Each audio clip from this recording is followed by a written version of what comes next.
I never thought I would see the day when my life, as I knew it, would unravel completely. For years, I believed in trust, in loyalty, and in the promises we make when we say forever.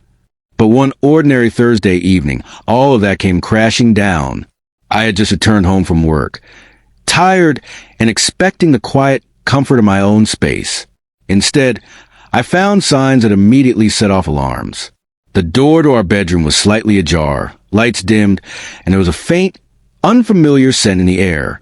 My heart began to race, not with excitement, but with an instinctive sense that something was wrong. I approached the bedroom slowly, calling out her name. No answer. My hands trembled as I pushed the door open fully, and there it was, unmistakable evidence of betrayal. My wife, Lauren, wasn't alone. The details aren't important, but the shock, the heartbreak, and the betrayal hit me like a physical blow.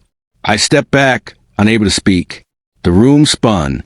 Years of shared memories, trust, and love seemed to collapse in an instant.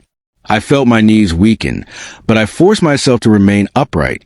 The rational part of me knew what I had to do next, even as my heart screamed in pain. That night, I packed a small bag and left the house I had shared with her for the past 7 years. I didn't call friends or family. I didn't beg or confront her. I simply left. Sometimes, walking away is the only way to protect yourself from further destruction. I stayed at a friend's apartment for a few nights, thinking about my life, my choices, and the betrayal I had endured. Sleep came fitfully, filled with dreams that reminded me of happier times. But one thing became clear.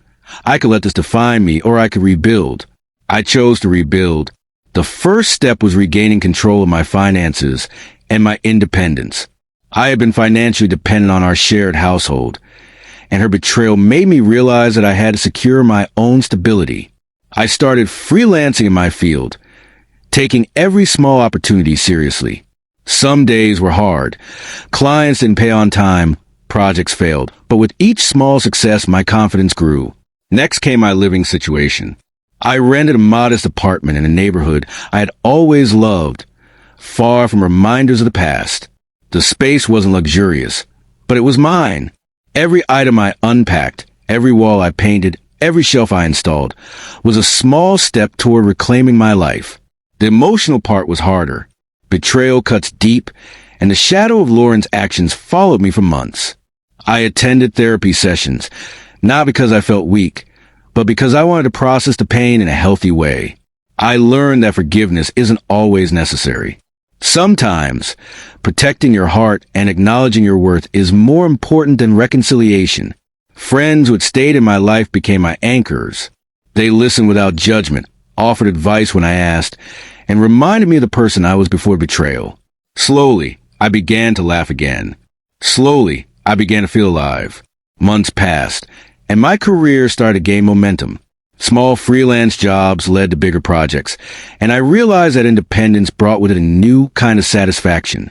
I wasn't just surviving, I was thriving. I reconnected with hobbies I had abandoned, joined community groups, and built a life that no longer revolved around the woman who had betrayed me. One evening, as I sat in my apartment watching the sunset, I reflected on the journey. It hadn't been easy.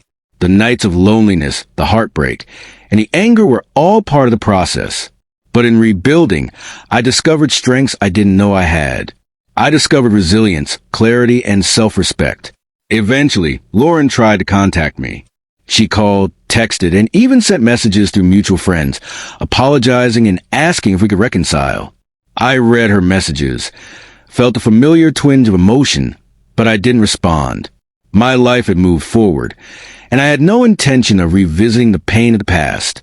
Rebuilding my life taught me something crucial. Betrayal does not define you. How you respond does. Choosing to walk away, to focus on yourself, and to embrace your independence is a declaration of strength. And strength, I realize, is the most powerful response to heartbreak.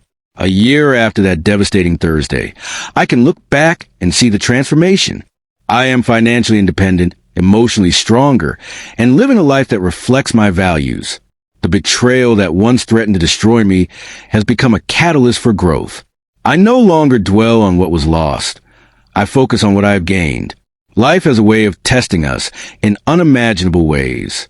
Sometimes, The people we trust the most can hurt us deeply. But in those moments, the choice to rebuild, to reclaim, and arise is ours and ours alone. I found out my wife was cheating. I walked away and I rebuilt my life. What followed wasn't just recovery, it was a transformation. And today, I stand stronger, wiser, and more certain of my worth than ever before.